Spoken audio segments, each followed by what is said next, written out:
Hi hello Nishi ടോക്കിലേക്ക് എല്ലാവർക്കും സ്വാഗതം ഉണ്ട് കേട്ടോ. എന്തൊക്കെ എല്ലാവരുടെ വിശേഷം? സുഖമല്ലേ? നമ്മളിവിടെ അൽഹംദുലില്ലാ കുഴപ്പമില്ലാതെ പോകുന്നു കേട്ടോ. പിന്നെ ഇന്നത്തെ വീഡിയോ എന്ന് വെച്ചാൽ എൻ്റെ ചെറിയൊരു ജേണി, അതായത് 4000 വാച്ച് അവർ ഞാൻ കംപ്ലീറ്റ് ആക്കിയ എൻ്റെ ഒരു ചെറിയ ജേണിയെക്കുറിച്ച് നിങ്ങൾക്ക് ഉപകാരപ്പെടുമോ ഉണ്ടോ എന്നൊന്നും എനിക്കറിയില്ല. ഏതായാലും ഞാൻ അതിനെക്കുറിച്ചൊന്ന് പറയാം കേട്ടോ. നമ്മൾ യൂട്യൂബേഴ്സ് പിന്നെ ഒരുപാട് സ്ട്രെയിൻ ചെയ്യുന്നുണ്ടാവും. കാരണം എല്ലാവർക്കും കാണുമ്പോൾ അത് നിസ്സാരമാണെങ്കിലും ഇത് ചെയ്ത് വരുമ്പോഴാണ് ഇതിൻ്റെ റിസ്കുകൾ നമുക്ക് മനസ്സിലാക്കാൻ പറ്റണേ. സ്വാഭാവികമായിട്ടും ഇന്നെപ്പോലത്തെ ഒരു സാധാ കുടുംബത്തിൽ ജനിച്ചൊരു കുട്ടിക്ക് ഒരുപാട് നിബന്ധനകൾ, ഒരുപാട് ഓപ്ഷനുകൾ മുന്നിൽ വെച്ചിട്ടായിരുന്നു ഞാൻ ഈ യൂട്യൂബിലേക്ക് കടക്കുന്നത്.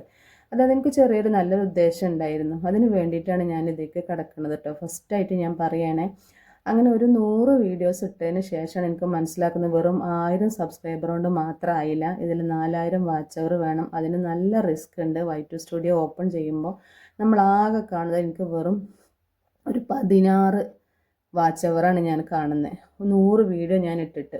അപ്പോൾ എനിക്ക് സത്യത്തിൽ എന്ത് ചെയ്യും എന്നുള്ളൊരിത്, എന്നാൽ മതിരിച്ചിട്ട് തുപ്പാനും വയ്യ, കഴിച്ചിട്ട് ഇറക്കാനും വയ്യ എന്ന് വെച്ചൊരു സിറ്റുവേഷൻ കൂടി ഞാനിങ്ങനെ നടന്നു പോയപ്പോഴാണ് എനിക്ക് മനസ്സിലായത്. എല്ലാവരും പറഞ്ഞു എന്നോട് ലൈവ് ചെയ്യാം.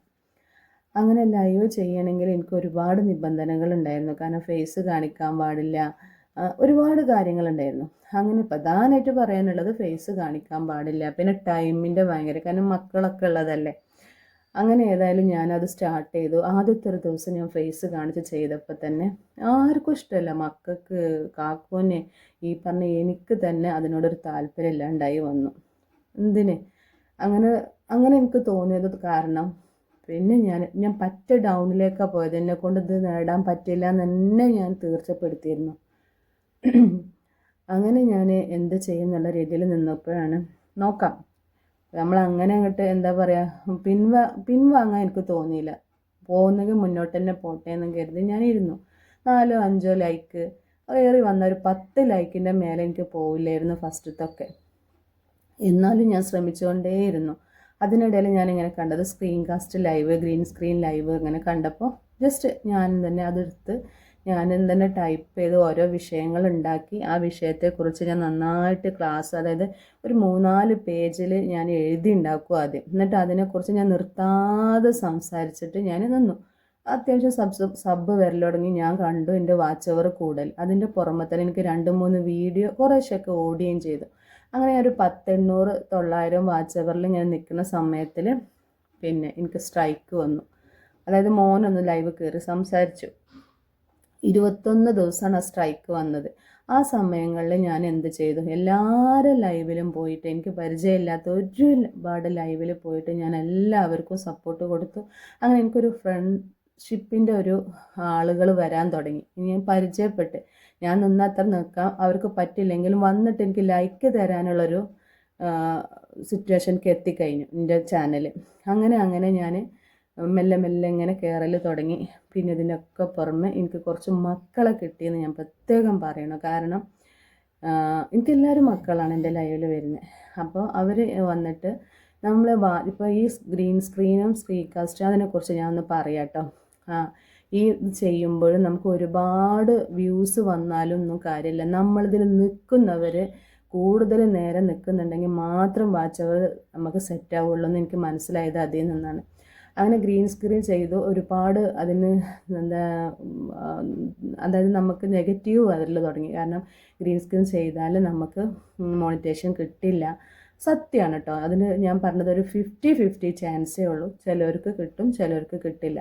നമ്മളുടെ തന്നെ ഒരുപാട് ആൾക്ക് കിട്ടിയിട്ടില്ല, ഒരുപാട് പേർക്ക് കിട്ടിയിട്ടുണ്ട്. അതുകൊണ്ട് തന്നെ ഞാൻ അതിനൊരു പ്രോത്സാഹനം ഞാൻ നൽകുന്നില്ല. എൻ്റെ അവസ്ഥയും കൂടി ഞാൻ പറയാം.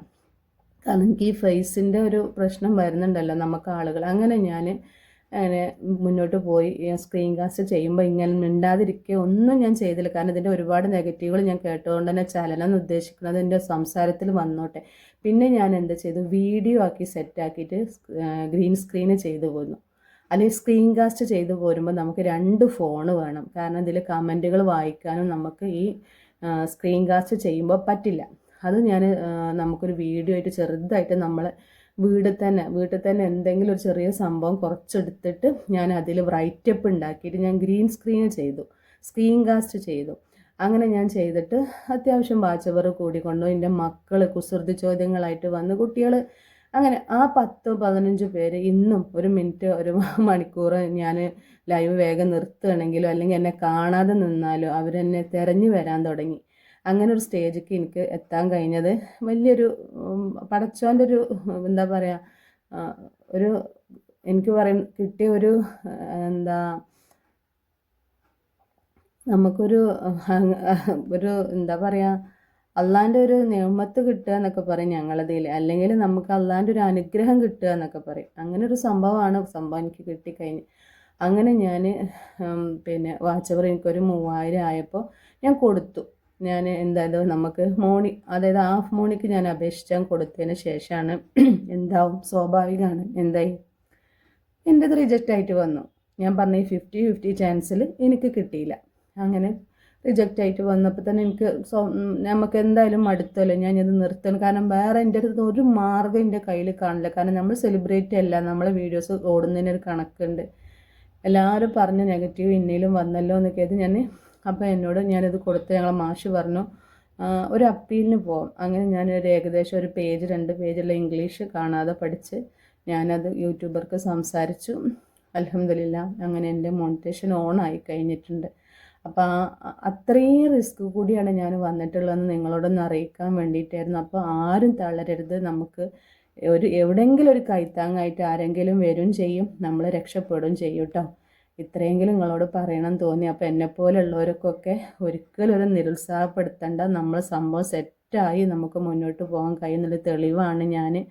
അൽഹംദുലില്ലാ അങ്ങനെ ഞാൻ വാച്ച് അവർ ആയിട്ടുണ്ട്, കംപ്ലീറ്റ് ആക്കി, ഞാൻ മോണിറ്റേഷനായി. എൻ്റെ മക്കൾക്കും എൻ്റെ കൂടെ നിന്ന് എല്ലാവർക്കും ഇതിൻ്റെ ഒപ്പം ഞാൻ നന്ദി അറിയിക്കണം. പ്രത്യേകിച്ച് എൻ്റെ കൂടെ നിന്ന കാക്കുവിനോടും. അപ്പോൾ എൻ്റെ വീഡിയോ എല്ലാവർക്കും ഇഷ്ടമാണെങ്കിൽ ലൈക്കും സപ്പോർട്ടൊക്കെ ചെയ്യാം.